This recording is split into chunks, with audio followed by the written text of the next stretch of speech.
Hi all, welcome to reel talks with അഖില.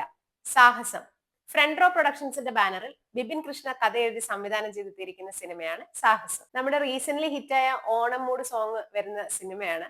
ഞാൻ ആ പാട്ട് കണ്ടപ്പോൾ ശരിക്കും ആദ്യം വിചാരിച്ചൊരു ആൽബം സോങ് ആണ്, ഓണത്തിനോടനുബന്ധിച്ച് ഇറക്കിയ ആൽബം സോങ് ആണെന്ന് വിചാരിച്ചു. പിന്നെ മനസ്സിലായത് സാഹസം മൂവിയിലെ സോങ് ആണെന്നുള്ളത്. ആ സോങ് കംപ്ലീറ്റ് വിഷ്വല് സിനിമയിൽ ആക്ച്വലി ഇല്ല.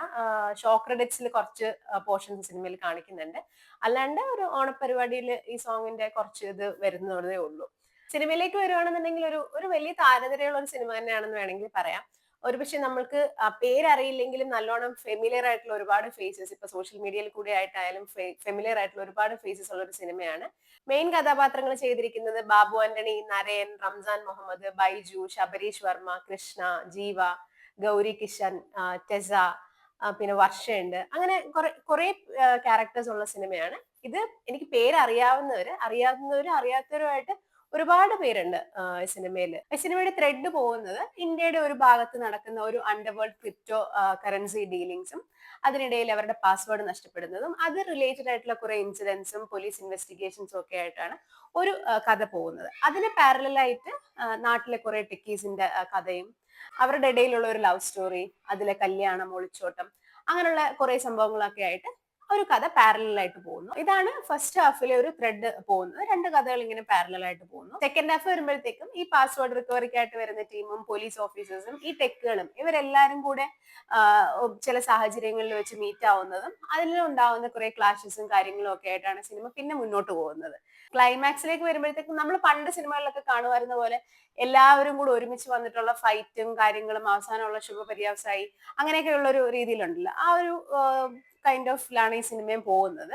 ഇൻവെസ്റ്റിഗേഷൻ ടീമിൽ പോലീസ് ഓഫീസേഴ്സ് ആയിട്ട് നരയനും മേജർ രവിയും പിന്നെ അവരുടെ കുറച്ച് ടീമൊക്കെയാണ് ഉള്ളത്. മേജർ രവി ഒരു അത്യാവശ്യം സീരിയസ് കുഴപ്പമില്ലാത്ത റോള്, ഒരു കുറച്ച് സീനേ ഉള്ളൂ. അങ്ങനെയാണ് മേജർ രവിയുടെ റോള്. നരയൻ ഒരു കൈൻഡ് ഓഫ് ഒരു കോമഡി ടച്ച് ഉള്ള ഒരു പോലീസ് ഓഫീസർ ആയിട്ട് ആണ് ഇതിൽ അവതരിപ്പിച്ചിരിക്കുന്നത്. ഭാര്യനെ സംശയമുള്ള ഒരു പോലീസ് ഓഫീസർ ആയിട്ടാണ്. പക്ഷെ നരയന്റെ കോമഡി എനിക്ക് ആക്ച്വലി അത്ര വർക്ക്ഔട്ട് ആയിട്ടില്ല. എനിക്ക് തോന്നുന്നു നരയന് കുറച്ചുകൂടെ സീരിയസ് റോൾസ് ഒക്കെ ആണെന്ന് തോന്നുന്നു കുറച്ചുകൂടെ ചേരുന്നത്. എനിക്ക് പേഴ്സണലി നരയന്റെ അങ്ങനെയുള്ള റോൾസ് ആണ് ഇഷ്ടം. 2018 മൂവിക്ക് ശേഷം നമ്മൾ നരയനെ കാണുന്നത് എനിക്ക് തോന്നുന്നു ഈ സിനിമയിലാണെന്ന്. അതുപോലെ ബാബു തന്നെ ആണെങ്കിലും നമ്മളിപ്പം അടുത്തിടെയായിട്ട് കുറെ സിനിമകളിലൊക്കെ കാണുന്നുണ്ട്. അത്യാവശ്യം കുഴപ്പമില്ലാത്ത റോള് തന്നെയാണ് ബാബു തന്നെയുടേത്. നമ്മൾ ആസ് യൂഷ്വൽ ഒരു ബാബു തന്നെയുടെ മൂവിയിൽ നിന്ന് എക്സ്പെക്ട് ചെയ്യുന്ന ഒരു ഫൈറ്റും കാര്യങ്ങളും ഒക്കെ ഉണ്ടല്ലോ, അത് ഈ സിനിമയിലും ഉണ്ട്. കുഴപ്പമില്ലാണ്ട് തന്നെ അദ്ദേഹം ആ റോള് ചെയ്തിട്ടുണ്ട്. പിന്നെ ബൈജുവിന്റെ റോള്, ബൈജു റീസെന്റ് അത്യാവശ്യം സിനിമയിൽ ഇമ്പോർട്ടൻസ് ഉള്ള റോളുകളാണ് ചെയ്തിരിക്കുന്നത്. ഇതില് അത്ര ഭയങ്കര പെർഫോമൻസ് ഉള്ളൊരു റോളായിട്ട് തോന്നിയില്ല. ബട്ട് സ്റ്റിൽ ബൈജുവിന്റെ റോള് നല്ല രസമുണ്ടായിരുന്നു. അത്യാവശ്യം കോമഡി ഒക്കെ കുഴപ്പമില്ലാണ്ട് വർക്ക്ഔട്ട് ആവുന്ന സംഭവങ്ങളും ഒക്കെ ആയിട്ടാണ് ബൈജുവിന്റെ റോള് പോകുന്നത്. അതുപോലെ ഭഗത്തും വേറൊരു പയ്യനുമാണ് ബൈജുവിന്റെ ടീമിലുള്ളത്. ബൈജു അവര് മൂന്നുപേരോടുള്ള കോമ്പോസ് ഒക്കെ കുഴപ്പമില്ലാണ്ട് വർക്ക്ഔട്ട് ആയിട്ടുണ്ട്. അതിലുള്ള ഒരു പയ്യൻ, അവന് നല്ല രസമായിട്ടുള്ള റോളാണ് ചെയ്തിട്ടുള്ളത്. പിന്നെ എടുക്കുകയാണെന്നുണ്ടെങ്കിൽ റംസാൻ, അതുപോലെ ശബരീഷ് വർമ്മ, അത് അവരുടെ കൂടെ പപ്പൻ എന്നുള്ള റോൾ അഭിനയിച്ച പയ്യൻ, അവര് ആ പപ്പൻ എന്നുള്ള റോള് നല്ല രസമായിട്ടുണ്ടായിരുന്നു. അത്യാവശ്യം കോമഡി ഒക്കെ നല്ലോണം കുഴപ്പമില്ലാണ്ട് വർക്ക്ഔട്ട് ആയിട്ടുണ്ട്. ശബരീഷിന്റെ റോൾ ഒരു കുഴപ്പമില്ല, ഓക്കെ ഓക്കെ റോള്. റംസാനും അത്യാവശ്യം നല്ലപോലെ ചെയ്തിട്ടുണ്ട്. പെർഫോമൻസ് വൈസ് ആരും അങ്ങനെ തീരെ മോശം അങ്ങനെ പറയാനൊന്നുമില്ല. എല്ലാവരും അവർക്ക് കിട്ടിയ റോളുകൾ മോശമില്ലാണ്ട് തന്നെ ചെയ്തിട്ടുണ്ട്.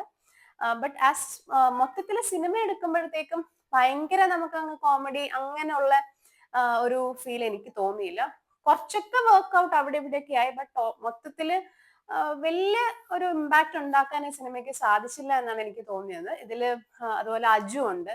അജുവിന്റെ റോളൊക്കെ എന്തിനാണെന്ന് പോലും നമുക്ക് മനസ്സിലാവില്ല. അങ്ങനെ ഒരാവശ്യമില്ലാണ്ട് വെറുതെ അജു ഉണ്ട് എന്ന് കാണിക്കാൻ വേണ്ടിയിട്ട് കൊണ്ടുവന്ന ഒരു റോള് മാത്രമായിട്ടാണ് തോന്നിയത്. അതുപോലെ തന്നെ നമ്മുടെ മാർക്കോയിലെ അഭിമന്യു ഉണ്ട്. അഭിമന്യുവിന്റെ റോളും പ്രത്യേകിച്ച് ഇമ്പാക്ട് ഒന്നും ഇല്ലാണ്ട് ഓവർ ദ ഫോൺ ഇടയ്ക്ക് വിളിക്കുന്നു, സംസാരിക്കുന്നു, അത്രേ ഉള്ളൂ. അങ്ങനെ ഒരു റോള് പ്രത്യേകിച്ച് ഒരു ഇമ്പാക്റ്റോ അല്ലെന്നുണ്ടെങ്കിൽ ആ സ്പേസ് എന്തിനെങ്കിലും ഈ സിനിമയിൽ ത്രെഡുമായിട്ട് മാച്ച് ആവുന്ന രീതിയിലുള്ള ഒരു റോളൊന്നും ആയിരുന്നില്ല. അങ്ങനെ ഓവറോൾ കുഴപ്പമില്ലാണ്ട് എല്ലാരും പോകുന്ന ഒരു സിനിമ. സോ ഇതൊക്കെയാണ് സാഹസം. ഒരു below average to average movie ആയിട്ടാണ് എനിക്ക് പേഴ്സണലി ഫീൽ ചെയ്തത്. പിന്നെ പറഞ്ഞ പോലെ ഓരോരുത്തർക്ക് ഓരോ പെർസ്പെക്റ്റീവ് ആണ്. ഓരോരുത്തർക്ക് വർക്ക്ഔട്ട് ആവുന്ന കോമഡി വേറെ രീതിയിലായിരിക്കും. ഇപ്പൊ എനിക്ക് പേഴ്സണലി ചിലപ്പോൾ ചിരി വരുന്ന കാര്യങ്ങൾ മറ്റൊരാൾക്ക് ചിരി വരില്ല. അതുപോലെ തിയേറ്ററിൽ തന്നെ നോക്കുവാണെന്നുണ്ടെങ്കിൽ പലരും കുറെ ആളുകൾ ചിരിക്കുന്നുണ്ടായിരുന്നു ചില സീൻസിലൊക്കെ. അത് ഒരുപക്ഷെ എനിക്ക് വർക്ക്ഔട്ട് ആവുന്നുണ്ടാവില്ല, ബട്ട് മറ്റുള്ളവർക്ക് അത് ഇഷ്ടപ്പെടുന്നുണ്ട്. അവർക്ക് അത് കോമഡി ആയിട്ട് തന്നെ ഫീൽ ചെയ്യുന്നുണ്ട്. സോ ഓരോരുത്തരുടെ പെർസ്പെക്റ്റീവ് അനുസരിച്ചിരിക്കും സിനിമയുടെ ആ ഒരു ഇതെന്ന് പറയുന്നത്. സോ കുഴപ്പമില്ല, കണ്ടിരിക്കാം. പിന്നെ എനിക്ക് പേഴ്സണലി ഒരു നെഗറ്റീവ് അല്ലെന്നുണ്ടെങ്കിൽ കുറച്ചുകൂടി ബെറ്റർ ആക്കാമെന്ന് തോന്നിയത് സിനിമയുടെ ലെങ്ത് ആണ്. ഓൾമോസ്റ്റ് ഒരു 2.5 2.25 ഉണ്ട് ഈ സിനിമ. കുറച്ച് അത്യാവശ്യം ഒരു 2 മണിക്കൂർ തന്നെ മാക്സിമം തീർക്കാനുള്ള സിനിമ ഇതിലുള്ളൂ. അപ്പൊ കുറച്ച് അത്രയും സിനിമ കുറച്ചിട്ടുണ്ടായിരുന്നെങ്കിൽ കുറച്ചുകൂടെ ബെറ്റർ ആകുമെന്ന് തോന്നുന്നു. കാരണം ഈ പ്ലോട്ടില് ഇത്രയും വലിച്ചു നീട്ടാൻ സിനിമ ഇല്ല. ഇടയ്ക്ക് അതുകൊണ്ട് തന്നെ നമുക്ക് ലാഗ് തോന്നും, തീരാറായില്ലേ എന്ന് തോന്നും. സോ സിനിമ കുറച്ചുകൂടെ ക്രിസ്പ് ആയിട്ടുണ്ടായിരുന്നെങ്കിൽ കുറച്ചുകൂടെ ബെറ്റർ ആകാമായിരുന്നു. സോ അത്രയൊക്കെ ഉള്ളൂ. മറ്റൊരു സിനിമ വിശേഷവുമായി വീണ്ടും കാണാം. Till then signing off. Thank you.